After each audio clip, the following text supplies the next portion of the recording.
El siguiente programa fue declarado de interés por la Honorable Cámara de Diputados de la Provincia de Santa Fe.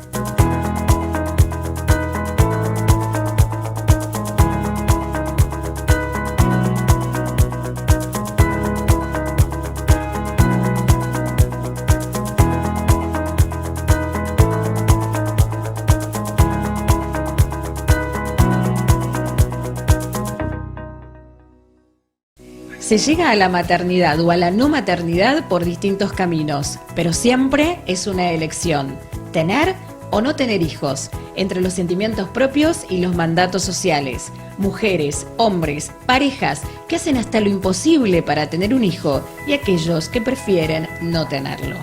Hoy hablaremos de tener un hijo con trisomía 13. Bienvenidos a ¿Y ustedes para cuándo?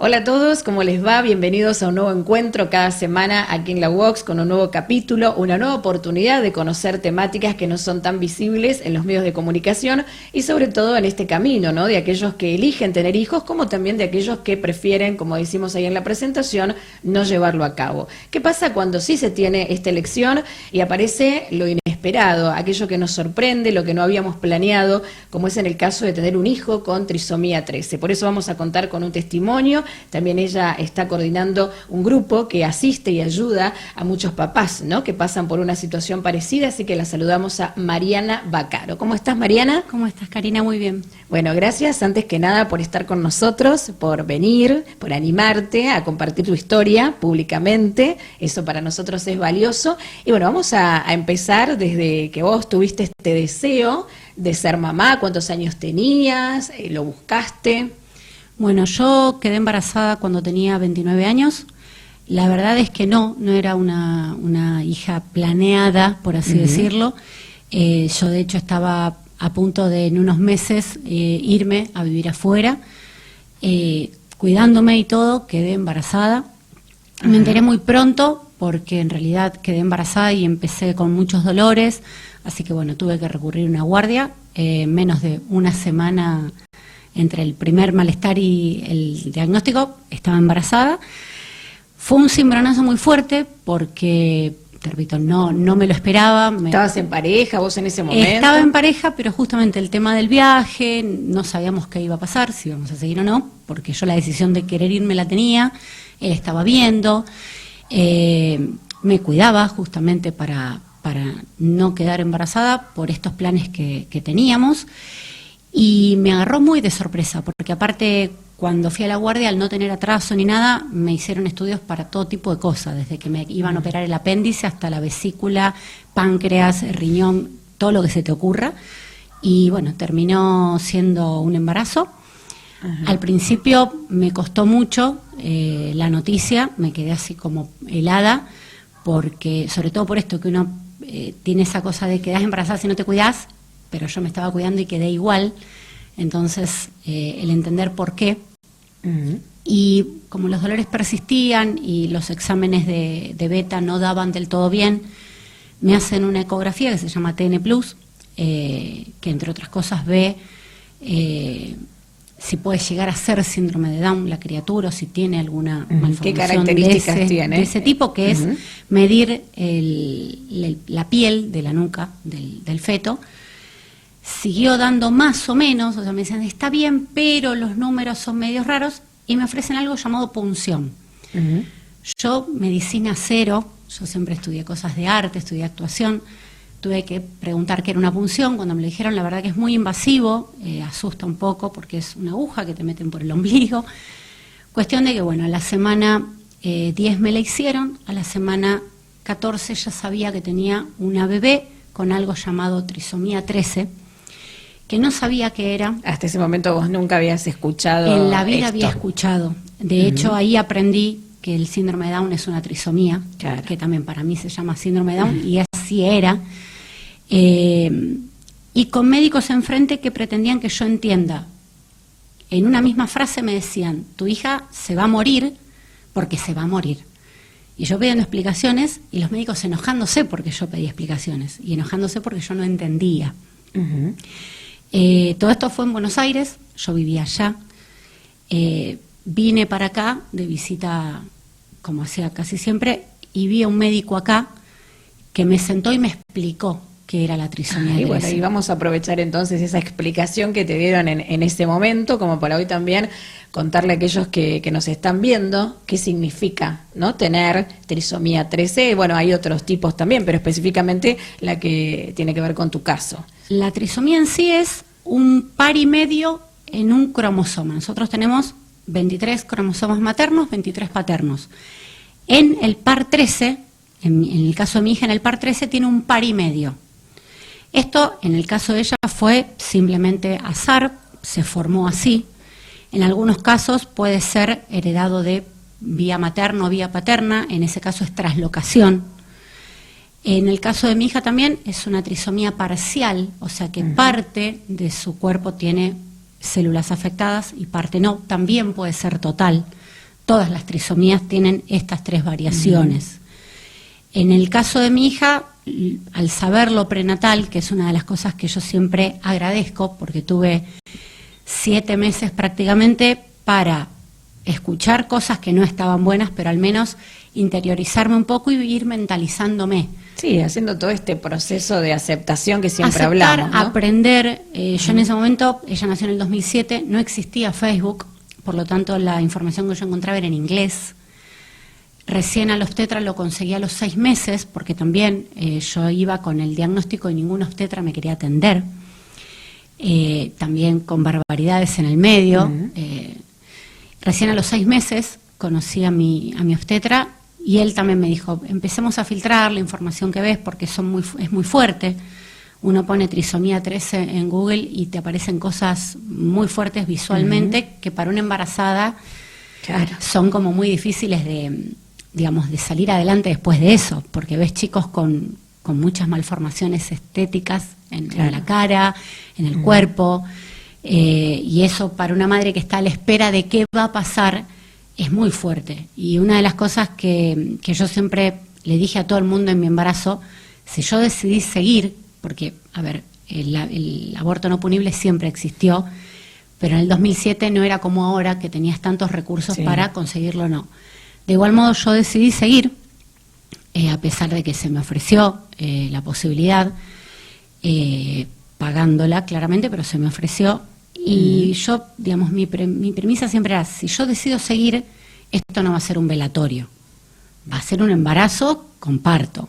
Después veremos qué sucede, pero acá, o sea, tratando de explicarle a todo el mundo que si yo no me caía no se iba a caer nadie. Ajá. Y en ese momento, los médicos, los profesionales te decían, bueno, bárbaro, seguí adelante con tu embarazo y las expectativas de vida. ¿Qué te decían ellos en cuanto a ese bebé o a esa bebé? Durante el embarazo traté de ver solamente a 2 médicos, a mi obstetra y a la cardióloga, que ya le habían visto en un scan fetal que tenía una pequeña comunicación intraventricular.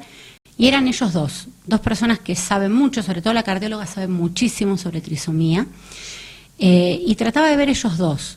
Tuve que ver, tuvieron que mandarme un par más, y la verdad que las cosas que decían no eran cosas que me servían para el embarazo, ni que estaban de acuerdo a lo que yo había decidido hacer, que era seguir apostando a que viviera, lo que fuera que viviera, o sea, no importaba.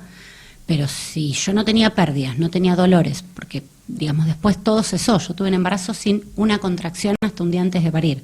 Entonces, si todo venía bien, no había pérdidas, no había dolores, no había malestares, el bebé venía creciendo bien, me hacían estudios y físicamente estaba bien, no tenía ninguna anomalía física, no tenía el paladar abierto, no tenía labio leporino, no le faltaba ninguna cosa. Seguía, digamos, yo iba con esos estudios y me decían, no, pero ya le va a pasar. Una médica me llegó a decir que se iba a desmembrar adentro de mi vientre, o sea, cosas que yo tenía que elegir si las quería escuchar o simplemente las oía y las ir tiraba. filtrando lo que te ayudaba y lo que no. Escribí mucho durante mi embarazo, le escribí todo un libro a ella, contándole cosas que iban pasando y demás. Perdón. No, pero bueno, es la emoción. Eso me ayudaba mucho claro, también a seguir adelante. Que es lo que fluye también, entendiendo que, claro, que hay mucho desconocimiento incluso por parte de los profesionales, y más aún hace tantos años atrás, ¿no? Claro. Donde ellos no sabían ni siquiera qué decirte, ¿no? Entonces, a veces este recurso, ¿no?, de querer informar y no hacerlo de tan buena manera. Es que aparte lo único que tenían para mostrarte era libros. No había como ahora que vos ponés en un buscador y si bien, digamos, ya estaba Yahoo, ya estaba Google, pero vos ponías en un buscador y no era tanto como ahora. Entonces me mostraban libros que a veces eran viejísimos, Claro. con dibujos hechos en libros que eran tremendos y tratando de explicarme como podían. Exacto. Porque Bueno, vos llegaste, digamos, a tener un embarazo a término. A término, fue exacto. parto natural. parto natural, Y a partir 40 de ahí semanas justas. nace ¿quién? Ahí a partir de ahí nace Victoria, que hoy Ajá. tiene 11 años, 12 en septiembre. Ujú. ¿Y cómo fueron los primeros años de Victoria con trisomía 13? Bueno, la primera semana fue bastante difícil, más que nada porque estuvo en una neo intermedia con los chicos que nacen múltiples, pero estaba bien. El asunto era que los médicos se encargaban de decirme, mañana va a estar mal. Y así seguían pasando los días y ella no empeoraba. De hecho, nunca tuvo una apnea, nunca tuvo una convulsión, nunca tuvo ninguna cuestión neurológica que le perjudicara su síndrome. No tuvo respirador, pudo alimentarse enseguida con leche, pero por ejemplo primero la querían alimentar por suero. Una enfermera me lo contó, tipo off the record, me dice, mirá, no le quieren dar leche para que muera. Entonces ahí, o sea, tener que estar atenta a muchas cosas, aparte de ir y disfrutar de mi hija. Sí, sí.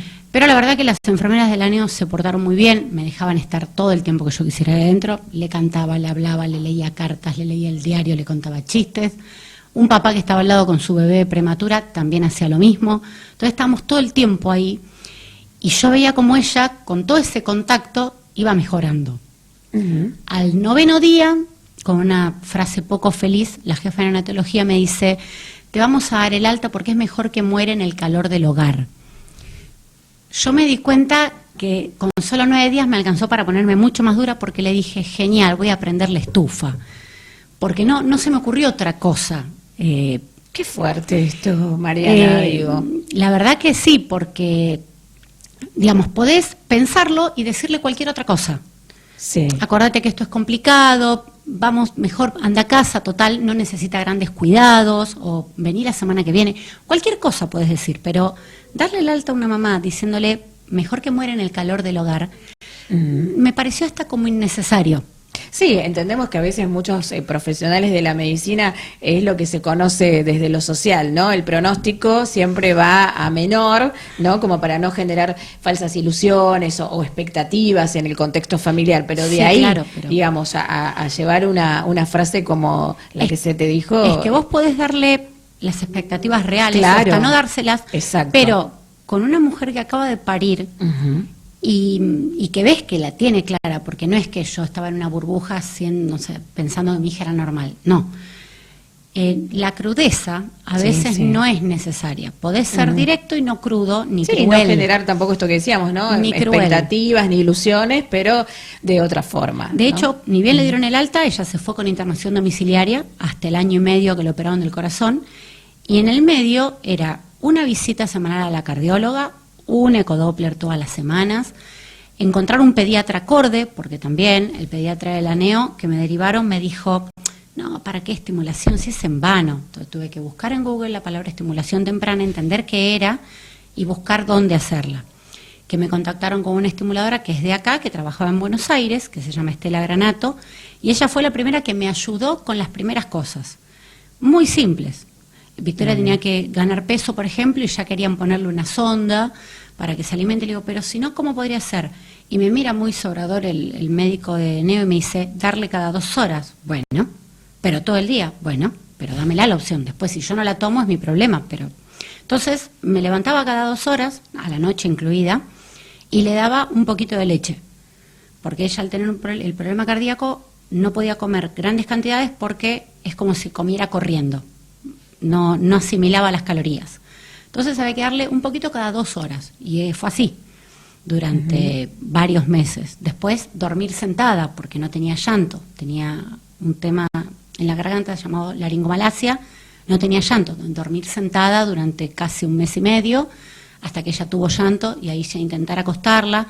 Obviamente después de dormir a UPA fue terriblemente difícil meterla en la cuna, pero creo que en ese caso, como cualquier bebé que hace colecho, cuando lo querés pasar es más difícil, pero digamos, traté de ocuparme de todo lo que había que hacer para que no la invadan con cosas. Bien, y Mariana, todos esos años, digamos, vos fuiste allí siendo una mamá, bueno, que iba acompañando también desde el contexto con todas estas cuestiones y detalles que hacían a que ella pudiera mejorar su calidad de vida, ¿no? Y hoy, bueno, tenga 11 años, ¿no? Que no es poco, digo, con todos los pronósticos y las expectativas que te habían dado durante el embarazo. ¿Cómo fue la inclusión escolar? ¿Cómo es la vida hoy, por ejemplo, de Victoria? Bueno, para la inclusión escolar lo importante es la estimulación temprana siempre.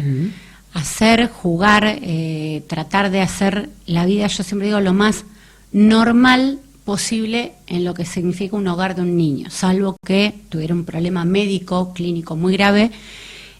Jugar, sentarte, jugar, mirar dibujitos, todo lo que sea estimulación sensorial, a los chicos les es fundamental. Victoria empezó el jardín a los 2 años, en un maternal, con integradora. La obra social, la verdad que ante un planteo mío de esto es necesario para la estimulación, me lo autorizó la integradora con Victoria de 2 años.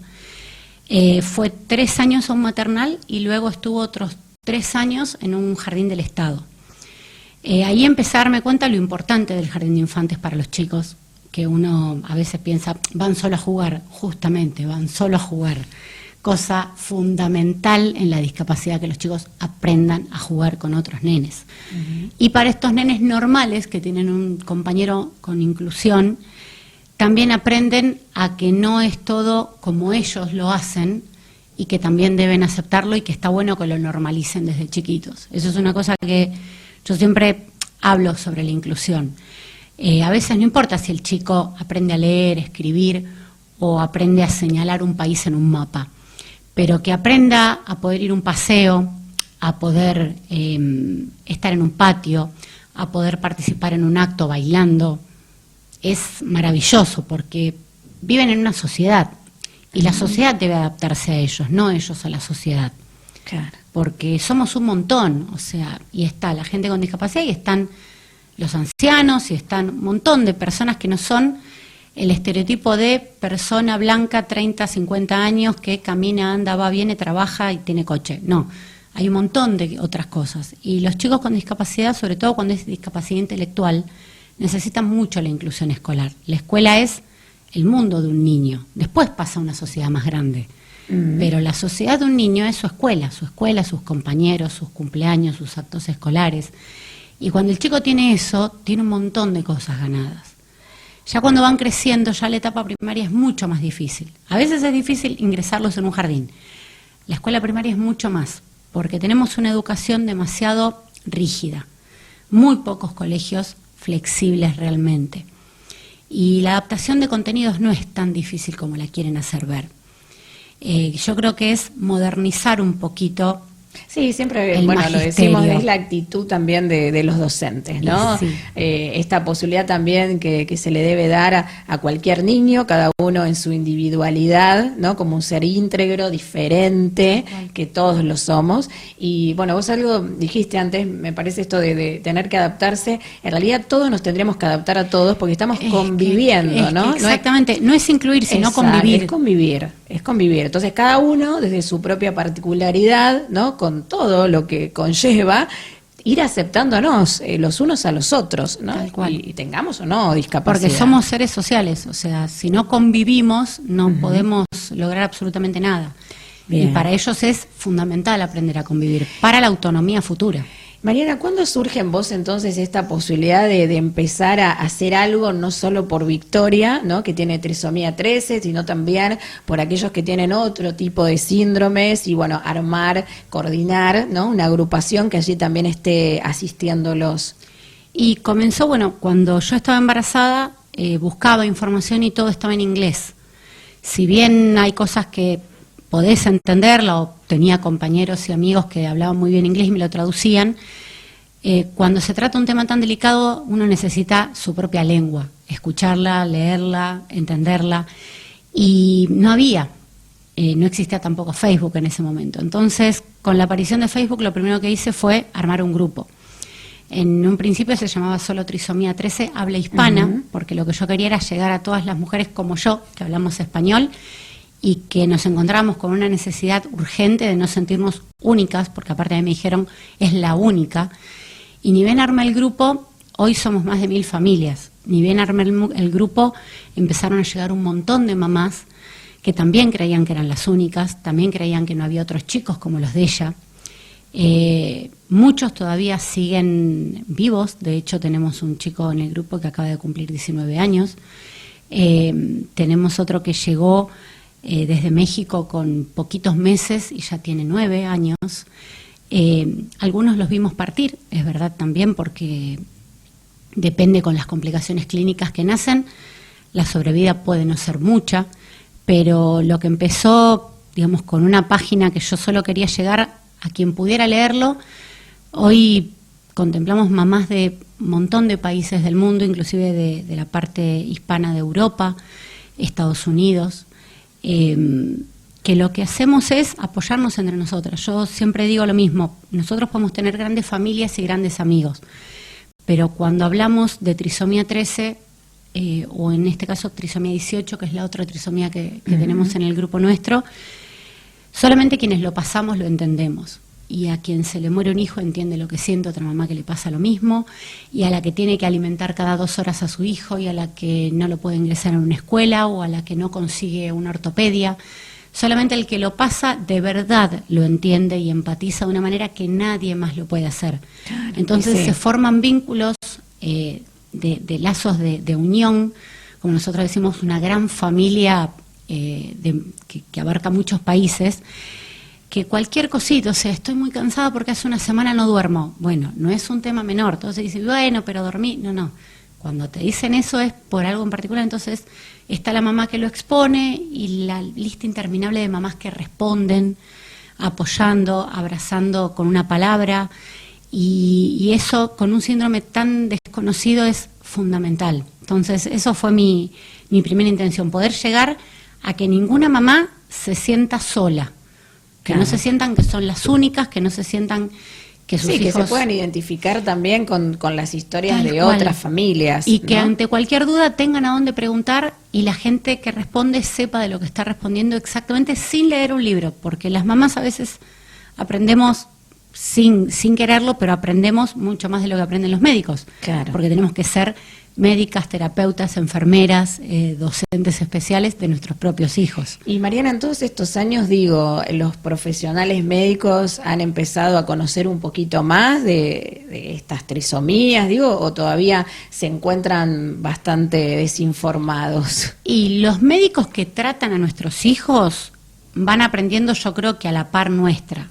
Algunos con la humildad de entender que están aprendiendo y que a veces también un médico que estudió 10 años medicina o más puede aprender de un papá que no le estudió. Los médicos esos son los que suman, son los que por ahí, por ejemplo, el neurólogo de mi hija, que es Pedro Cachia, yo, bebé que ha nacido con trisomía 13 en Rosario, se lo he derivado y él al menos una vez los ha visto a todos. Después si los papás lo quieren seguir o no, o él los deriva, pero él siempre, cada vez que yo lo llamo y le dije, Pedro, nació un nene en tal sanatorio, él ha ido, hasta un domingo a las 11 de la noche. Él es un médico muy comprometido con este tema.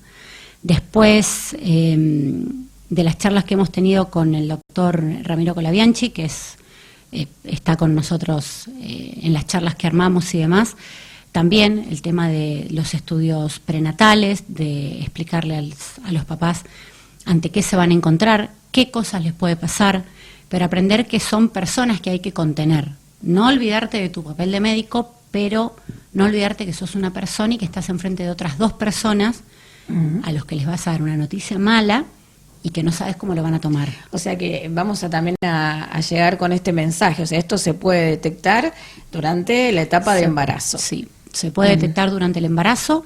De hecho, a mí me hicieron una punción que no es un estudio muy recomendado porque puede producir un aborto. En mi caso no tuve ni pérdidas, pero hoy por hoy, con ecografías, con estudios sanguíneos, se puede tener el diagnóstico ¿Y las prenatal. causas, digamos, ya están determinadas? ¿Por qué puede aparecer, digamos, cuando una es traslocación suele ser heredada de padre o madre o incompatibilidad genética entre padre y madre.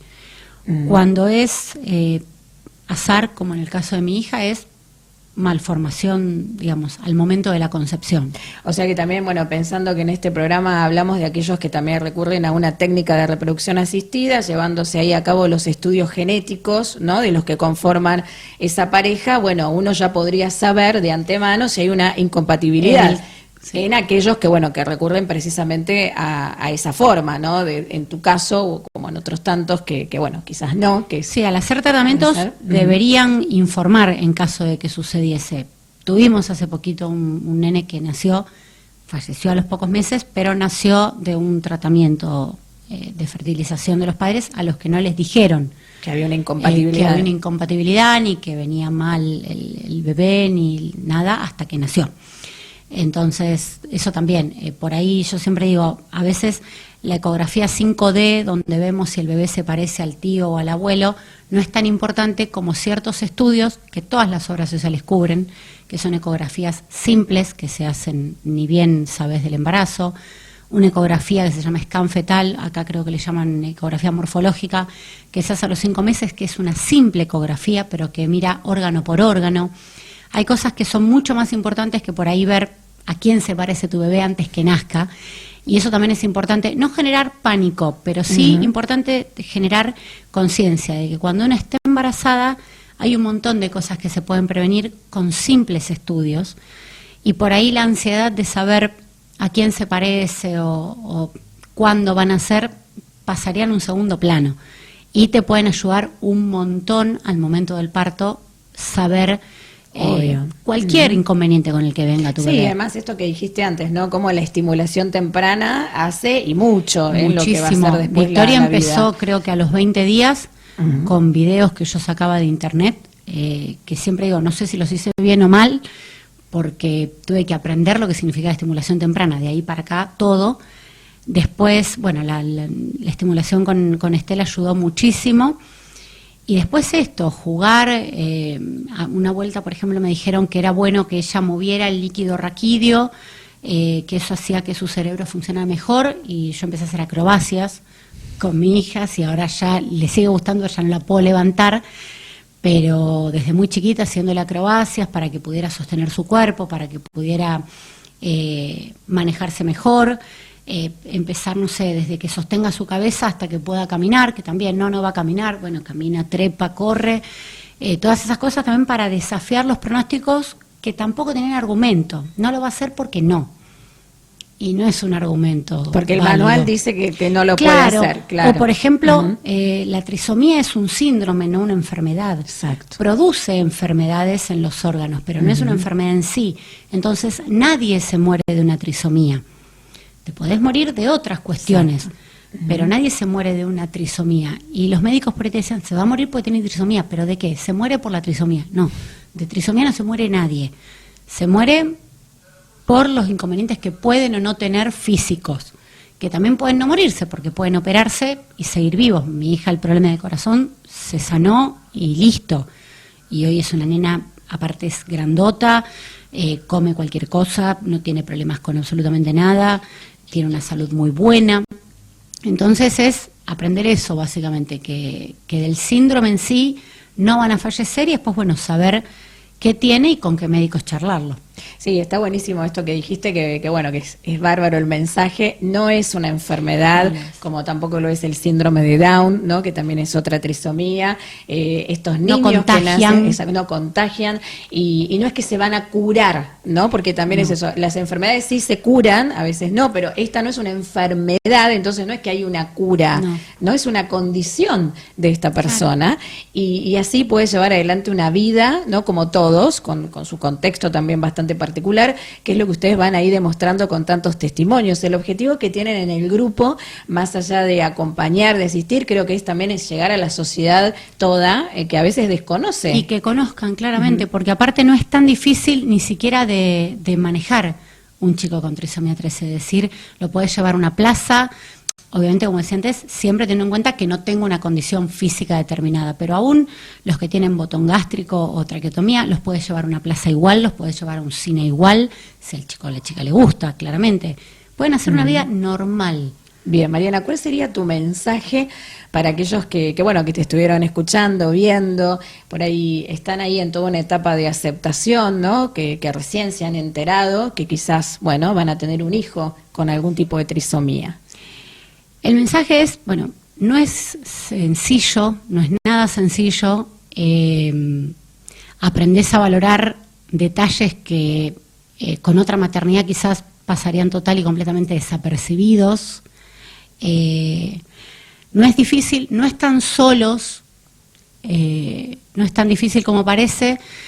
Duelen un montón de cosas, pero también tenés un montón de satisfacciones que pagan cada una de las lágrimas por ahí que podés tirar, que nunca una mamá va a saber menos que un médico, la intuición de madre siempre va a estar por encima, que no están solos, que se puede y que los chicos no sufren la discapacidad.